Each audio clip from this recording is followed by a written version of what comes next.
This next story is about your safety. Investigators are one step closer to figuring out what caused an Ethiopian Airlines plane to crash. And here's where things stand tonight. Investigators have new information from that so-called black box, the flight data recorder. Two 737 MAX jets crashed within 5 months of each other, killing a total of 346 people. Investigators are asking why those planes were allowed to fly in the first place.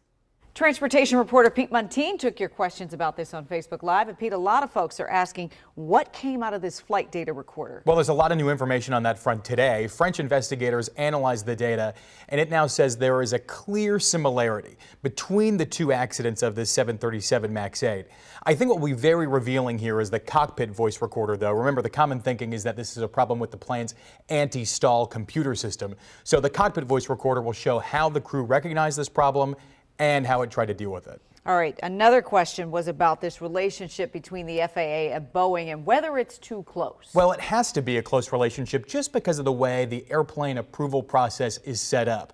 Boeing does the testing on its own, and then the FAA swoops in and gives its seal of approval. Now the Seattle Times is reporting that Boeing and the FAA may have rushed this process along, possibly failing to miss how this computer system could fail.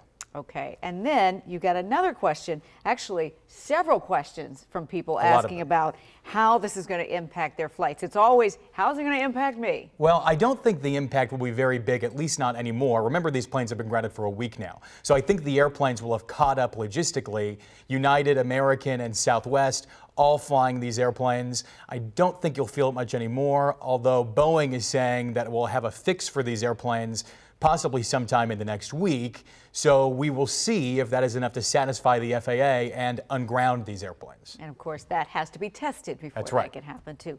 All right, always good to get your perspective. Pete Muntean, transportation reporter and pilot. Now, Pete's Facebook Live was part of our effort to help answer your questions about this. So download our free WUSA 9 app to get updates on the investigation.